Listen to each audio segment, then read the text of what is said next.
Let's look at the Asuu strike and its implication on the socio-economic values in the country. I have joining me via Skype is economic analyst Oladotun Mabinori. Thank you so much for joining us this morning on TVC Breakfast. Thank you for having me. Right. So the Academic Staff Union of Universities has rolled over its ongoing strike, for 12 weeks. Talk to us about how you think this is affecting or the impact it's having on our socio-economic well-being. Okay. One thing about education, a learning process is that a learning process should be smooth. That is when understanding and the knowledge can be easily learned. But in case where there is a constant disruption in the academic calendar or learning process, the students automatically are the receiving end. For example, a student who entered the university in 2016 expected for a 4-year program to finish by 2020. And this is 2022, the student is still in the university, environment. To this extent, it means that the ID card of this student has graduated before him, or before him or before her. So that is a huge problem because the understanding has been impaired, the enthusiasm has been demoralized, and if you look at all these implications on the part of the student, it can just things that can lead to social vices and what have you. I think it is high time that the federal government and Asuu come to a truth and solve this matter on behalf of the students. Because to a very large extent, okay, for instance, today I think the chief of staff to the president has called both warring parties to come to a roundtable and have a discussion. I think this has been done long before now. They were say the best time to plant a tree was 10 years ago. The next best time is now. This is what has been done the same week or if not the same day that I have to declare the strike. That's February 14th. February 14th today is almost in 3 months now. So it's a thing that still has been done before now, if not for anything, because of the students. There's no disagreement that can be done, that can be reached between them on behalf of the students. For instance, the case of IPPIS and then UTA, these are little issues that can be easily harmonized and then resolved. So I think it's high time that federal government looks into this matter and then resolve the matter amicably, especially on behalf of the students. Well, lately we've seen some students who are out on the streets, causing a lot of harrowing experience for motorists who are moving from one place to the other, from different destinations to the other, and then this could be very dangerous at the end of the day. So, what would you say, or how would you say this is also impacting the economy of the people who are out to, out for their own, to make their own daily bread? Well, in economics, let me talk as an economist there. In economics, there's what we call opportunity cost.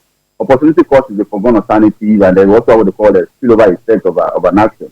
So there is no way the spillover effect of this strike will not get to the populace. For instance, a parent that's expecting the students, their work to be in school, their students to be in school and then and leave the home. And now the students are so, of course, there will be implicit opportunity cost of doing that. Then on behalf of the community of the nation, if you look at the economic activities around every university, the vendors, the sellers, so many people that are around the university. Now that they've shut down university for a very long time now, it means that all the business around that will be affected. These are spillover effects. Now, blocking roads, blocking this. I think I had just yesterday that Ahmed Lawan, the president of the Senate, was saying that the Asuu strike should not disrupt election politics or political process. There is no way it can get there. And I think by the time they drive that message home to them, they will understand what is saying. So students blocking road is not out of place. Students causing disruption here and there is not out of place because we're talking about research army. So they have energy, they have the brain, they have stuff limit. But unfortunately, the federal government is not taking care of. It's not looking into that direction because if you look at education as it is, education has what they call two polar costs. That is two different costs that we look at in terms of cost of education. That's private cost and then the social cost. Government should look at the social cost of this very even thing at home. Fine. The direct social cost of getting students, running the university is huge on that of government too. And also come with an antecedent opportunity cost that the government, for instance, should satisfy the 1 trillion naira that Asuu is asking for, out of which they are paid from and make 880 billion. If that is paid, of course, there are some infrastructural programs that will be denied. That is the opportunity cost. But I don't know withstanding. Let's look at the social implication of students staying at home. This is an implication of locking down all our universities. Although not all universities are on strike, because out of the 49, all the 49 public federal government universities are on strike, and out of the 54 private universities, not all of them, state universities, not all of them joined the strike, and all the 109 private universities are not on strike. So, but that notwithstanding, federal university has the largest admission as far as admission is concerned in Nigeria. So imagine 49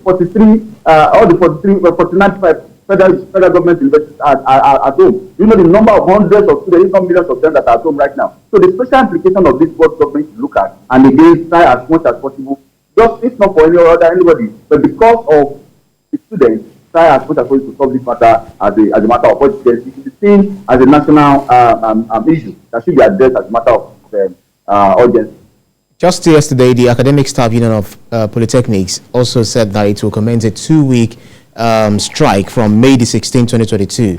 This spells more trouble for the Nigerian students, don't you think? Because we are already looking at the socio-economic implication of this. But when the Asuu now joins the strike, what more trouble do you think this will bring to the table? Of course, we all know that when Asuu joined, and even aside Asuu, I also learned that NLC is also threatening to join them. Well, TUC you meant to say. The TUC you meant to say. Right. Can you hear me? Yeah, I can hear you. Go ahead. So the Academic Staff Union of Polytechnics have actually issued a statement to that effect that by 16th of May they are joining. But anytime from now to NLC is also threatening to join them. So if all of them can come together and speak a strong message to the government, world will understand that they actually need business. Fine, it's not easy funding education, but that notwithstanding, education should be seen as they should look at the social implication of education, that if these students remain at home, what happens? If they are reserve army, they can just pick up arms, pick up anything and start for a commission necessary, mayhem in the community. They will not start spending more money to correct this mainland. For instance, we can see what's happening in the northern part of the country. These are people that should have been trained, that have been taught 30 years ago, but they are left unattended to. See the implication today. It is easier to recruit an uneducated fellow compared to someone that has gone to university that has. So look at the special implication we are looking at of students staying at home, of not educating the students. So there's no amount of money that government spends on a citizen that is too much. Because in economics also, education is seen from different angles. Education is seen as an investment and as consumption.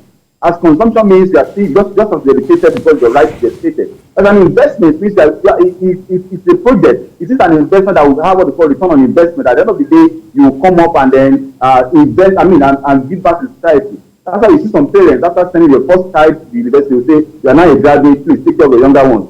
So that means they have invested in you, then let us get a return on our investment by you sending your younger ones to the university also, or to school also. That is education as investment. And I think it's high time that government needs to see education as investment.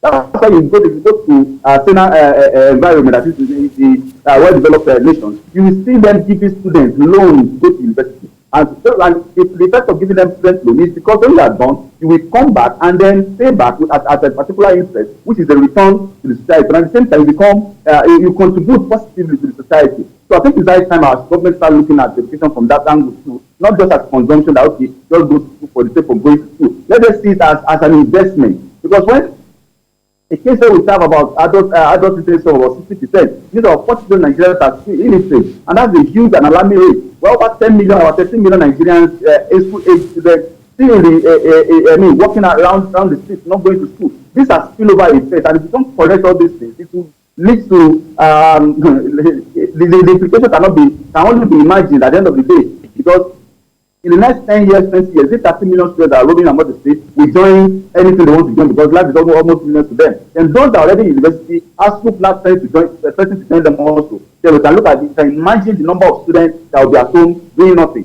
So imagine any little disruption, maybe the political system, process, or there is an election coming up this week. We should expect a conflagration anywhere from now. So that is, government needs to come on time, at least prevent NLC in joining Asuu by attending to Asuu on time. And again, what they are asking for, if they are saying it's out of place, for instance, one of the grounds for disagreement is that the youth that's university transparency and accountability system, the payments platform that Asuu developed in a contradiction or as a replacement for IPPIS, that's integrated personnel payment information system. So if that's the case, at least that said it failed integrity test by having 77% what they call pass rate. I mean, test confidence. There is no system that is built in excellence at the beginning. Fine, we understand the sensitivity of the information that the software wants to manage, but there's what we call a technique, continuous improvement. So Facebook, Twitter, and the like that we have today, they are not as perfect as they have today because there's a lot of continuous improvement. Even your WhatsApp will still tell you have to update on a regular basis. So that means there should be updates. So if you that has identified some lapses in their test integrity that they did, then why not tell them to improve on this? Then let us move on. Because we don't continue this one again education. So to speak, the university should be treated, cannot be treated the same way they are treating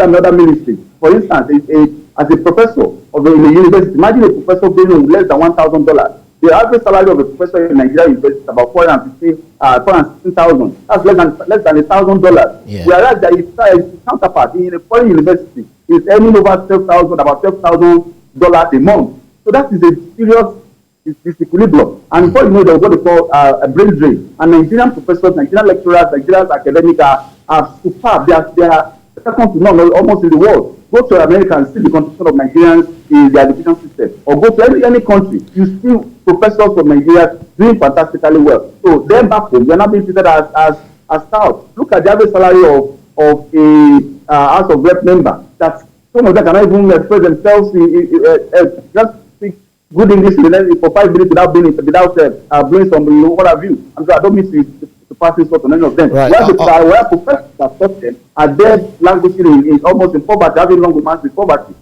Right. Let me butt in here at this juncture. Oladotun Binori. We actually spoken about the students in Nigeria who are studying in Nigeria, but I know that a lot of people will now be considering alternatives. They'll be thinking of going abroad to continue their education because they want to escape from the rigors they go through. They're having to go through within the Nigerian educational system. So, how much money do you think this will cost us if they have to? Because that's where forex come in, and they begin to send money abroad, and that means that we'll be losing more money to other countries. Don't you think so? Sure. That is another thing we need to do. That's why I said there are so many implications, economic implications, that implication of this moribund education, our education system. For instance, sending students abroad is no joke. We all know that it's not a small amount of money that we are looking at there. We are looking at hundreds of thousands of we are looking at tens of thousands of dollars. My younger brother is out of the country now spending, as firstly, we know the implication of that as a family, as on him as an individual. So it is not something that anybody can just say, okay, I want to go eradicate. That's putting pressure on our foreign exchange. For instance, one of the determinants of foreign exchange is demand for forex. I think demand for foreign exchange itself. So imagine if you have 10,000 Nigerians studying outside the country and they need to pay their school fees in dollars. So that means 10,000 Nigerians, their parents at home will be looking for naira. If you convert it to dollar, that increases the demand for dollar. Then dollar will continue depreciating. Because by the time we look at the naira falling on a daily basis, or without being attended, without being curtailed, we don't need to look too far. Some of these issues as a result of demand for dollar. The demand is too expensive, is too much. For instance, we have not even looked at medical tourism. Our health sector is also not working as it is. But the demand for education, demand on paying foreign school fees is one of the major factors making education not to work and not to do well. And aside the demand on foreign exchange, we also look at what they call the brain drain factor. Whether we like it or not, about 70% of Nigerians schooling abroad will never return home. We know that most of them after education look for job over there, get their work permit, and they start working. And before you know it, good brains that should develop our nation here are just as we are here. Some of the other brains that should what they have learned to come back home and then add to the society. They will go back there contributing to the development of this economy over there. And that's the problem now. And that is a huge loss on behalf of our government. So on behalf of our us as a nation. So that is why government needs to see education as one of the key elements in ensuring economic development, because economic growth and development. Because if the education system is down, forget it, we are losing it as a nation. Some don't see the direct implication of education, but what about the implicit implication, that is the opportunity cost of someone not being educated? If you put all this together, you realize that the cost of not being educated outweighs the cost of being educated. There's no amount of money to spend on every individual school that cannot be justified at the end of the day, because if they are not educated and they join Boko Haram or join other terrorist group, and they come to a university and kill everybody in the university, what have you gained? Or they start blocking even the so-called the president or ministers or governors on their road. That becomes a problem. So, but these are things that can be prevented if government decisively spend excessively on education. That is why the United Nations and UNESCO suggested that 60% of every nation's budget should be devoted to education. At what point has Nigeria met that 6% budget allocation? So that means study. that's a huge problem.